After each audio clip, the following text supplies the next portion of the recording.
오늘 우리에게 주시는 하나님의 말씀은 누가복음 13장 1절에서 5절까지의 말씀입니다. 신약성경 117쪽에 있습니다.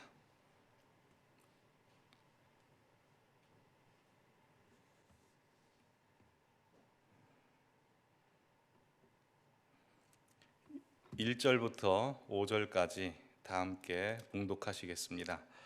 그때 마침 두어 사람이 와서 빌라도가 어떤 갈릴리 사람들의 피를 그들의 제물에 섞은 일로 예수께 아뢰니 대답하여 이르시되 너희는 이 갈릴리 사람들이 이같이 해 받음으로 다른 모든 갈릴리 사람보다 죄가 더 있는 줄 아느냐? 너희에게 이르노니 아니라. 너희도 만일 회개하지 아니하면 다 이와 같이 망하리라. 또 실로암에서 망대가 무너져 치어 죽은 18사람이 예루살렘에 거한 다른 사람 모든 사람보다 죄가 더 있는 줄 아느냐? 너에게 이르노니 아니라. 너희도 만일 회개하지 아니하면 다 이와 같이 망하리라. 아멘. 지난 10월 마지막 째 주일에 새벽에 주일을 준비하기 위해서 눈을 떠서 보니 너무나 끔찍하고 엄청난 사고가 났다는 것을 알게 됐습니다. 당시 그 사고를 촬영한 영상들과 뉴스들을 보면서 큰 충격에 빠지게 됐고 마음이 참담하고 힘들었습니다. 아마 그 소식과 뉴스를 보신 우리 성도님들 역시 또한 우리나라 모든 국민들의 그 깊은 마음 속에 그 비통함과 충격과 슬픔과 그리고 그 트라우마가 깊게 내재되어 있었을 것입니다. 저 역시 마찬가지였습니다. 원래 이 누가복음 13장 1절에서 5절 말씀을 가지고 그 일주일이 지난 11월 첫째 주일 말씀으로 삼고자 했지만 여전히 제 속에도 눌리는 것이 많았고 그때 당시에는 무슨 말을 하는 것보다 함께 슬퍼하고 아파하고 고통스러워하는 일이 제일 우선이겠다 싶어서 이 말씀을 다음으로 좀 미뤄두었습니다. 그리고 시간이 지난 후에 하나님께서 우리에게 이 사건들을 통해서 주시고자 하시는 말씀이 무엇인가 곰곰이 생각해보고 나름대로 정리해봐야겠다 싶었습니다. 그래서 오늘 이 말씀을 가지고 함께 나누고자 합니다. 보통 이런 큰 재난, 큰 사고가 발생했을 때 원치 않게 교회와 교회 지도자들이 많은 비판을 받아왔습니다. 과거의 사례를 살펴보면 대부분 그 말에 신중하지 못했기 때문에 그렇습니다. 이런 큰 재난, 사고가 있을 때 일부 유명한 목회자들이나 유명한 크리스찬들이 이 재난에 대한 해석을 너무 성급히 내놓는 바람에 재난의 직격탄을 맞은 그 당사자들에게 이중적인 고통을 안겨주었고 세상의 지탄거리와 또한 사회적 물의를 일으키기도 했습니다. 그러나 곰곰이 생각해 보면 이런 일이 있을 때 우리 교회는 세상의 교회 품격을 보여줌으로써 예수 그리스도께서 우리에게 말씀하신 너희는 세상의 빛과 소금이다 라고 하시는 그 선교적 차원의 일을 감당할 수 있을 것입니다. 그러게 각 나라에서 또 여러 지역에서 벌어지고 있는 이런 사고들, 끔찍한 재난들이 있을 때마다 우리는 우리를 깊게 생각하고 지혜롭게 생각하여 고통당하는 자들의 그 고통을 이해해주고 또한 이 사건들을 통해서 나에게 말씀하시는 하나님, 즉 나를 가르치시고 나를 깨우치시고 나를 훈계하시고 나에게 책찍질하시는 말씀으로 이 사건을 해석해야지 다른 사람들에게 책찍질하시는 말씀으로 사건을 해석하면 언제나 우리는 자기 함정에 빠져들 수밖에 없습니다.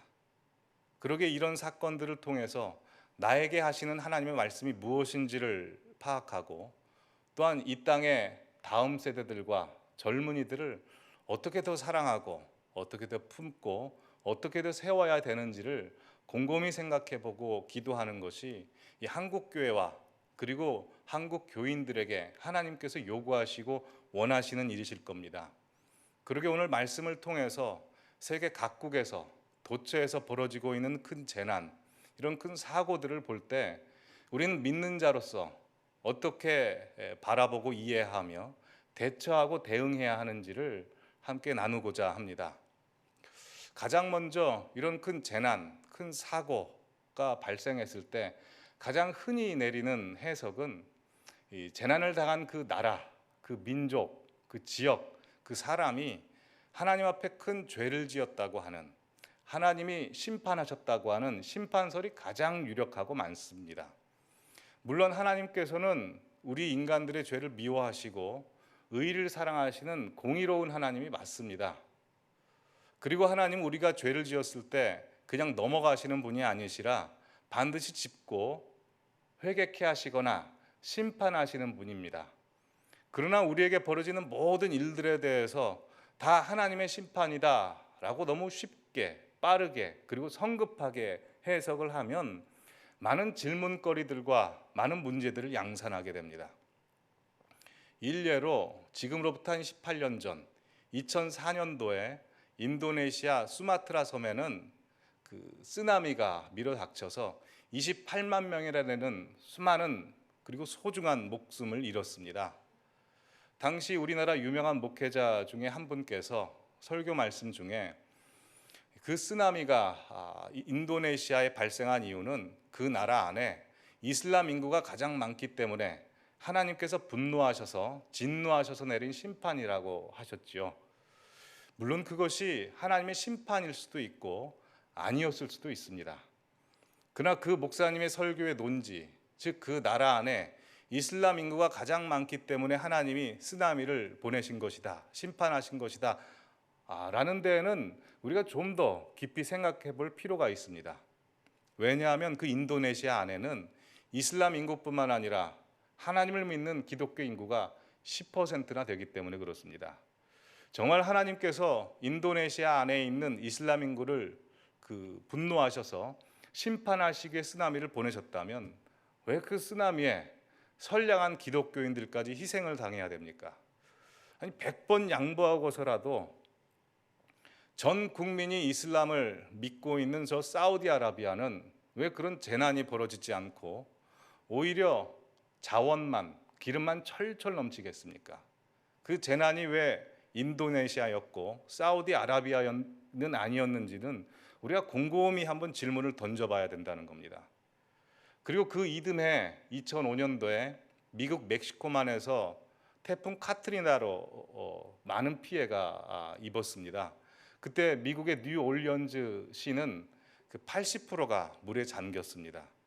그 태풍의 영향으로 인해서 휴스턴과 뉴올리언즈 근방에 있던 사람들은 그 달라스에 준비되어 있는 구호시설, 피난시설까지 이재민으로 갔습니다.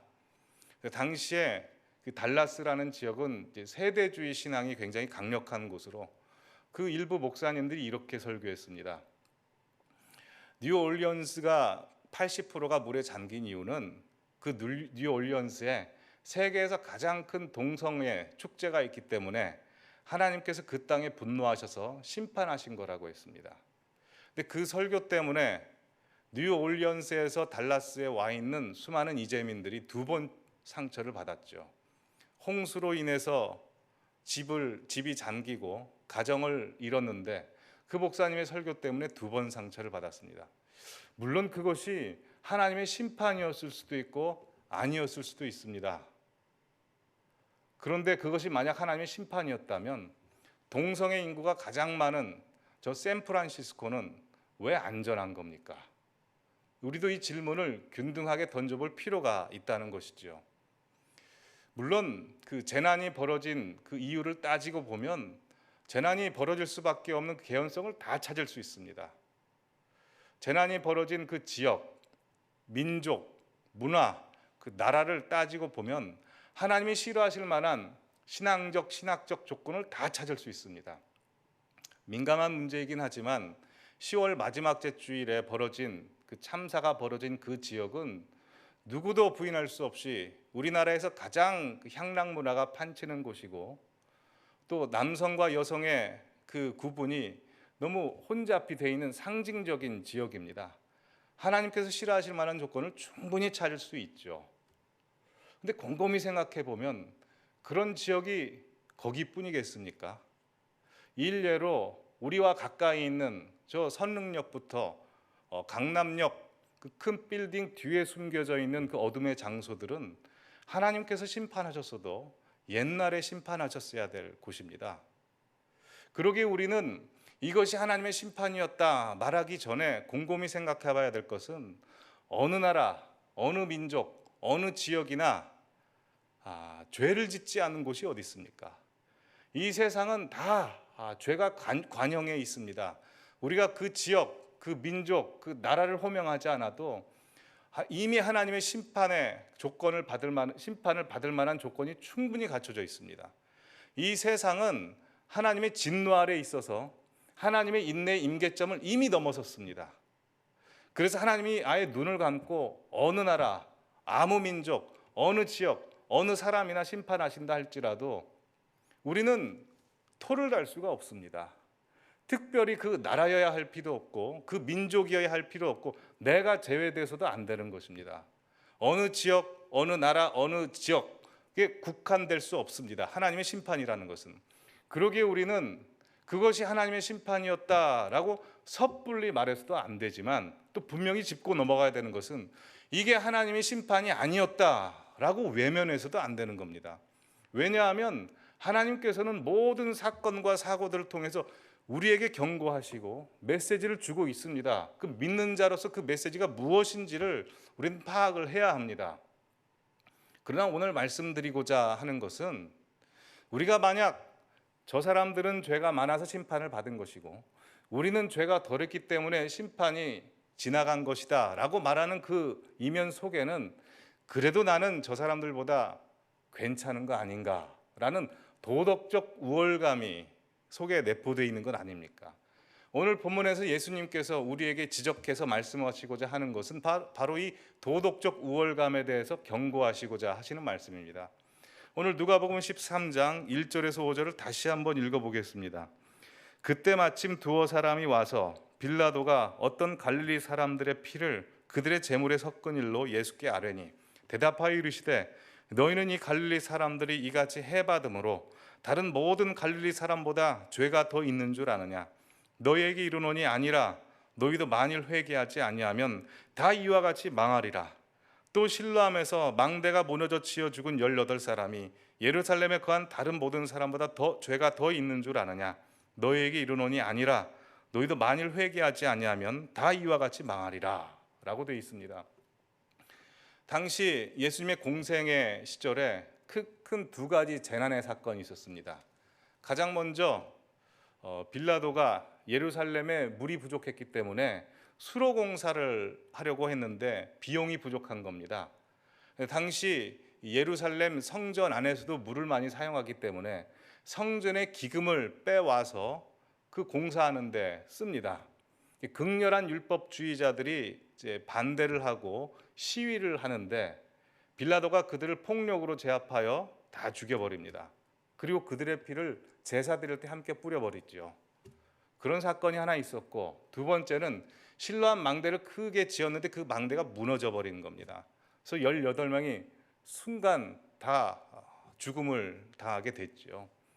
이런 재난의 큰 사고가 있으면 요즘도 그렇듯이 사람들끼리 모여서 이 사고의 이야기를 나눕니다. 왜 그런 사고를 당했는지에 대해서 이야기를 하죠. 보통 우리는 본능적으로 개인적으로 안 좋은 일, 고통이 있으면 이 고통에 있어서 내가 무슨 죄가 원인이 된 것 아닌가를 본능적으로 생각합니다. 그러게 이 사고에 있어서 그 죽음을 당한 사람들에게 무슨 책임이 있지 않은가라고 본능적으로 그들의 죄를 지적했던 것이죠. 그리고 그들을 개인적으로 알고 있었던 사람들이 흠들을 이야기해서 서로 그들은 그들의 죄 때문에 이렇게 심판받은 것이다 라고 서로들 수근수근대고 이야기하고 있던 것입니다. 그 이야기를 듣고 예수님이 말씀하시고자 하는 논지는 이겁니다. 그 사람들이 죽은 이유는 그 사람들의 죄 때문에 죽은 것이 아니다 라고 말씀하시는 겁니다. 그리고 만약 너희들의 말대로 이 사람들이 그들의 죄 때문에 죽었다면 너희들 역시 그 사람들과 마찬가지인 것 아니냐, 그러게 너희도 회개해야 되는 것 아니냐라고 지적하는 겁니다. 즉 하나님의 심판대 아래서 실로암 망대 치어 죽은 18사람이나 우리나 그 하나님의 저울에 놓여지면 똑같은 심판을 받을 만한 무게를 가지고 있다. 그러니 그 죽음이 나의 죽음일 수 있다는 것을 생각해 봐라. 누가 봐도 그 사람은 죄 때문에 죽은 것이다 라고 하는 그 심판이라 할지라도 그렇게 이야기하지 말고, 그것을 통해서 남을 보지 말고 자신을 보고 자신을 성찰하고 회개의 기회로 삼아야 된다라고 말씀하시면서 마지막에 너희도 만일 회개하지 아니하면 다 이와 같이 망하리라 라고 말씀하고 있는 것입니다. 물론 우리 현실에서 벌어지고 있는 큰 재난, 사고, 질병, 고통, 전쟁이라고 하는 것은 다 하나님으로부터 온 것은 아닙니다. 사람이 만들어낸 것도 있습니다. C.S. 루이스라고 하는 아주 유명한 기독교 변증가가 고통의 문제라는 책을 썼죠. 그 책에서 고통이 인간에게 어떻게 원인이 되는지에 대해서 이야기를 합니다. 물론 하나님으로부터 온 것도 있지만 인간으로부터 기인된 것이 더 많다고 이야기합니다. 첫 번째로 악인들에 의하여 선인이 당하는 고통과 재난이 있을 수 있습니다. 그리고 인간이기에 원치 않은 실수로 인해서 남들에게 해를 끼치는 경우가 있고, 또 하나님의 자연 법칙을 어겨서 인간이 만들어낼 수밖에 없는 재난과 사고가 있을 수 있습니다. 또한 하나님의 새로운 피조물로 지으심을 받았지만 여전히 죄성을 가진 육체를 가진 자로서 우리의 죄가 만들어낸 재난이 있다는 겁니다. 그러기에 우리 인생에서 벌어지는 모든 고통과 아픔과 재난을 보고서 이것이 다 하나님으로부터 기인한 것일 수도 있지만 기인한 것이 아닐 수도 있다는 것을 항상 생각해야 된다는 겁니다. 일례로 우리의 잘못된 그 오래된 습관으로 인해서 스스로 병이 걸리는 경우가 있지 않습니까?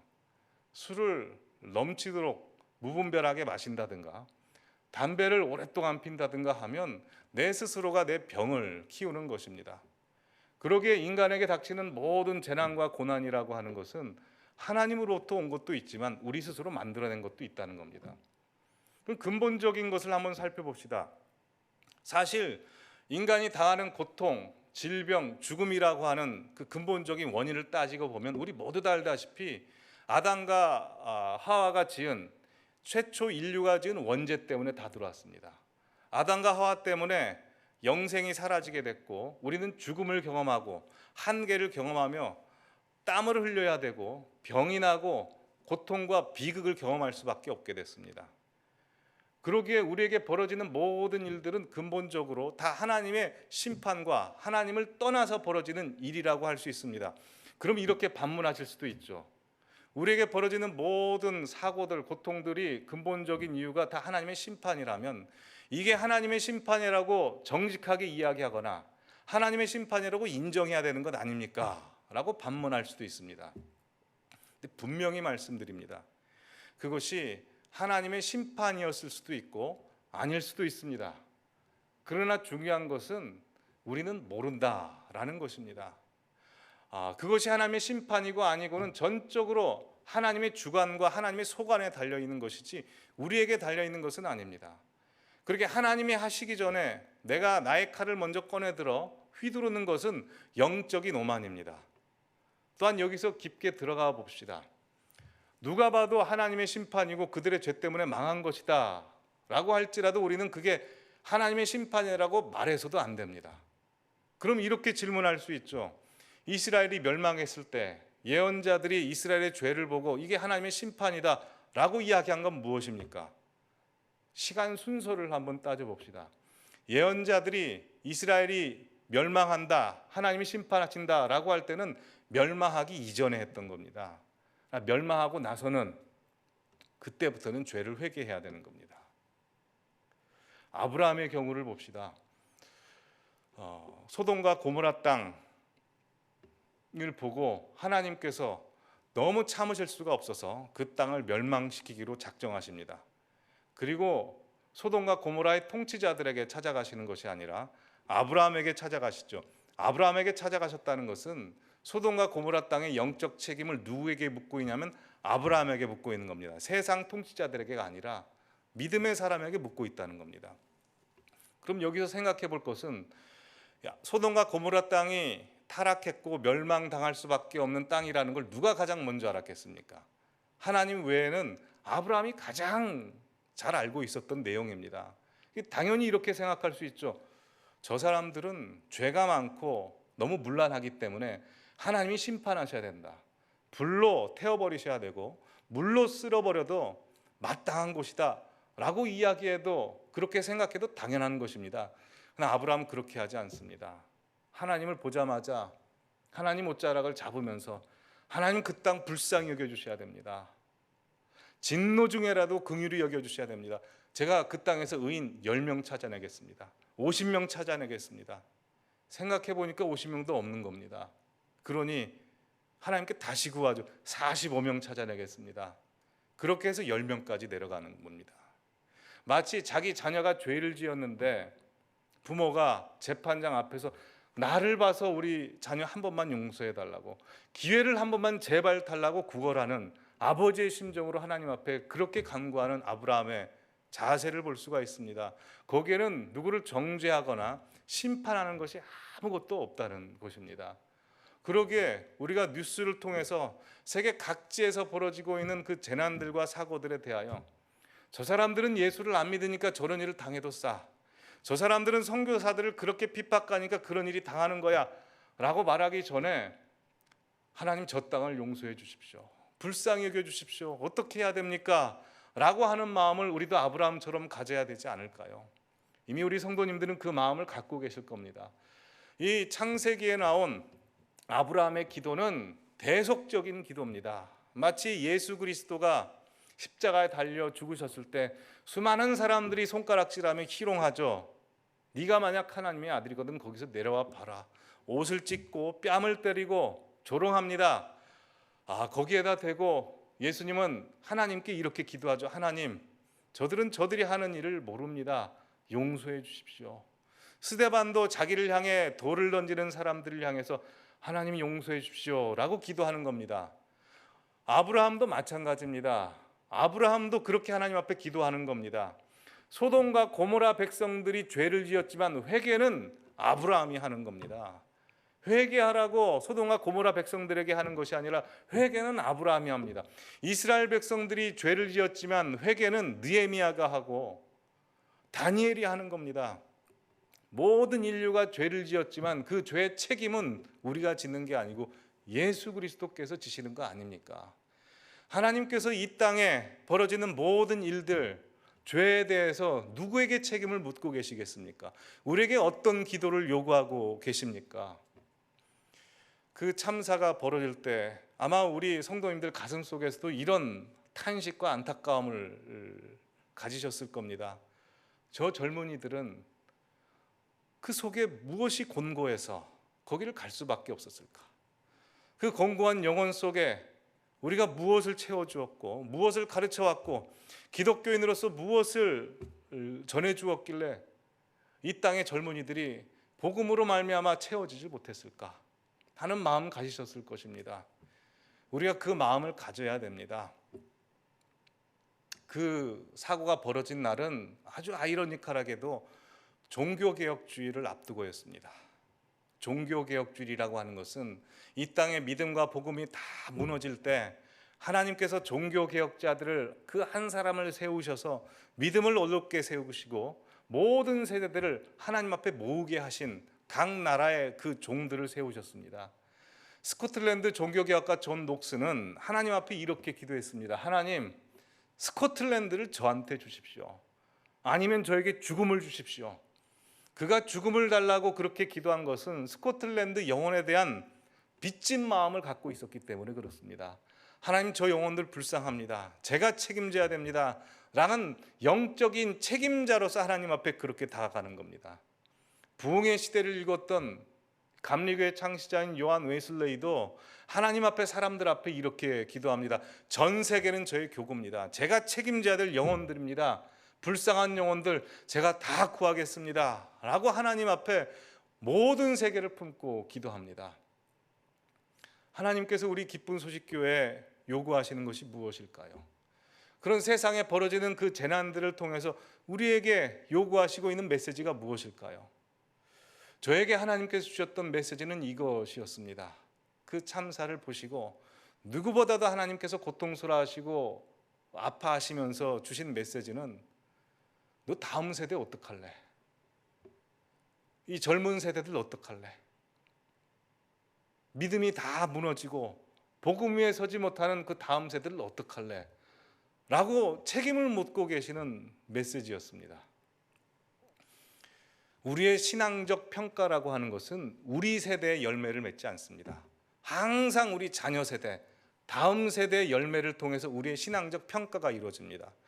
우리가 이렇게 부흥의 시대를 이뤘고 마음껏 하나님을 찬양하고 은혜스럽게 하나님을 섬길 수 있는 것은 우리가 하나님 앞에 잘했기 때문이 아니라 주기철 목사님, 손양원 목사님, 한경직 목사님으로 대표되는 수많은 우리 믿음의 조상들의 뜨거운 기도와 겸손한 신앙과 순교의 그 신앙을 발판으로 하여 하나님께서 우리에게 축복을 내리셔서 우리가 이 복음의 시대, 부흥의 시대를 살 수 있었던 것입니다.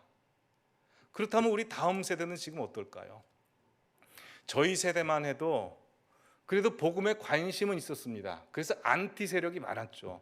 안티 세력이 많다는 것은 그래도 복음에 반응하는 것이고 관심이 있다는 겁니다. 근데 지금 젊은 세대는 그렇지 않습니다. 아무리 좋은 말 이야기해주고 춤을 추고 피리를 불고 축제를 해도 그냥 좋은 말로 듣고 나랑 상관없는 말로 흘겨 듣습니다. 어떤 말을 해도 반응하지 않습니다. 이 다음 세대를 어떻게 복음으로 세우고 믿음으로 세워야 될지 대안을 찾을 수가 없습니다. 여러분들은 찾으셨습니까? 도대체 저는 모르겠습니다. 답을 찾을 수 없고 대안을 찾을 수 없는 문제를 주신 것은 하나님께서 우리에게 기도하라고 주시는 메시지입니다. 너희는 못하니 내가 하겠다라고 하셔서 내가 활동할 수 있는 공간을 내어달라고 우리에게 기도하라고 메시지를 강력히 주시는 것입니다. 하나님께서 우리 기쁜 소식 교회를 세우신 목적이 무엇이겠습니까? 우리 교인들만을 위해서 이 교회를 세우셨을까요? 저는 그렇지 않다고 생각합니다. 교회는 세상의 빛이고 세상의 소금입니다. 세상의 빛과 소금 역할을 하기 위해 세우셨습니다. 하나님께서 우리 성전을 카타콤으로 지으셨습니다. 여기에는 분명한 하나님의 메시지가 있다고 저는 생각합니다. 카타콤은 로마 시대 때 그 박해와 죽음의 위협 속에서도 신앙을 지키고자 모든 성도들이 모여서 쫓겨가면서 여기서 치열하게 기도했던 장소입니다. 목숨을 걸고 피해가면서 기도했던, 예배드렸던 이 장소에서 그들은 그들만을 위해서 기도했던 것이 아니고 자신을 박해하는 로마를 품고 기도하는 장소가 이 카타콤입니다. 하나님께서 우리 교회 이곳에 세우신 이유는 기도하라고 세우신 걸로 믿습니다. 그래서 기도의 용사들도 보내주셨고 하나님께서 기도의 은사도 우리에게 많이 주셨습니다. 방언의 은사 받으신 분도 많습니다. 그것은 하나님이 기도하라고 주신 명령입니다. 그 명령 안 지키면 어떡할까요? 분명히 하나님 꾸짖으십니다. 요한계시록에 나오는 7교회에 꾸짖은 것처럼 하나님께서는 우리에게 기도하는 그 사명을 주셨지만 우리가 하지 않으면 그걸 꾸짖으실 겁니다. 천국에서도 분명히 우리를 혼내실 것입니다. 그러기에 우리 기도합시다. 이 땅을 놓고 기도하고 다음 세대를 놓고 기도합시다. 우리는 못해도 하나님이 오셔서 하실 수 있는 공간을 내어드릴 수 있도록 우리 함께 기도합시다.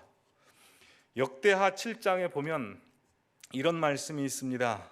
역대하 7장 14절부터 16절 보시면 내 이름으로 일컫는 내 백성이 그들의 악한 길에서 떠나 스스로 낮추고 기도하여 내 얼굴을 찾으면 내가 하늘에서 듣고 그들의 죄를 사하고 그들의 땅을 고칠지라.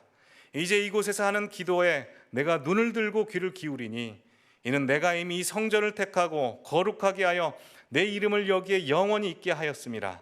내 눈과 내 마음이 항상 여기에 있으리라 입니다. 하나님께서 우리 예배당을 보고 계신답니다.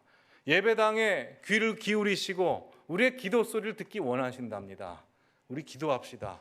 이 다음 세대를 놓고 기도하고 이 땅을 놓고 기도하고 우리 나라를 놓고 하나님 앞에 기도합시다.